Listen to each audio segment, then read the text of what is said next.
Le passereau même a trouvé une maison et l'hirondelle un nid pour elle. Psaume 84, 3.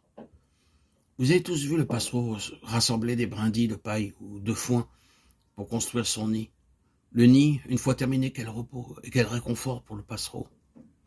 Quelle en est la signification pour nous?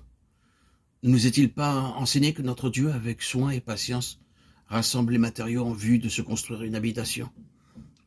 Rachetés par le sang du Seigneur Jésus-Christ, nous sommes réunis à lui pour devenir une habitation de Dieu en esprit, Éphésiens 2, 22, afin de nous donner consolation, repos et satisfaction. Avant d'être sauvés, nous pensons seulement à ce que nous pourrions obtenir de Dieu. Il nous est montré ici ce que nous pouvons donner à Dieu. Cette satisfaction et ce repos que Dieu ne peut obtenir du ciel et de ses anges aussi longtemps que l'homme demeure dans ses péchés, ne peuvent lui être donnés que par l'humanité indigne, mais rachetée. C'est un mystère.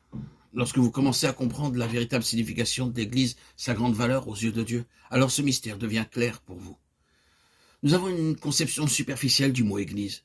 Nous l'utilisons sans connaître son véritable sens. Beaucoup disent le dimanche, aujourd'hui je vais à l'église. Il s'agit d'une très mauvaise utilisation du mot Église. Dans la Bible, celui-ci n'est jamais employé pour désigner une construction terrestre. Vous verrez souvent peint sur les panneaux d'affichage ces mots Église baptiste, Église méthodiste ou Église des Indes du Sud. Cependant, on ne devrait jamais utiliser le mot Église pour un bâtiment. Recherchez dans toute l'Écriture. Vous ne rencontrerez jamais le moindre passage où un bâtiment est appelé Église. C'est la raison pour laquelle beaucoup ont fait faillite dans la compréhension du mystère céleste de l'Église. Lorsque l'apôtre adresse ses lettres à l'église d'Éphèse, à l'église de Corinthe, à l'église d'Antioche ou à l'église de Philadelphie, il n'utilise jamais ce terme pour désigner un bâtiment. Pour lui, il s'agit d'une notion tout à fait différente. L'église n'est pas un organisme mort, mais un organisme vivant. Un bâtiment n'a pas de vie.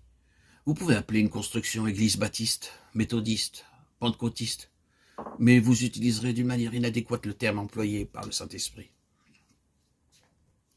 Vous devriez la dénommer bâtiment baptiste ou salle de réunion, ou chapelle ou quelque chose de semblable, mais certainement pas église.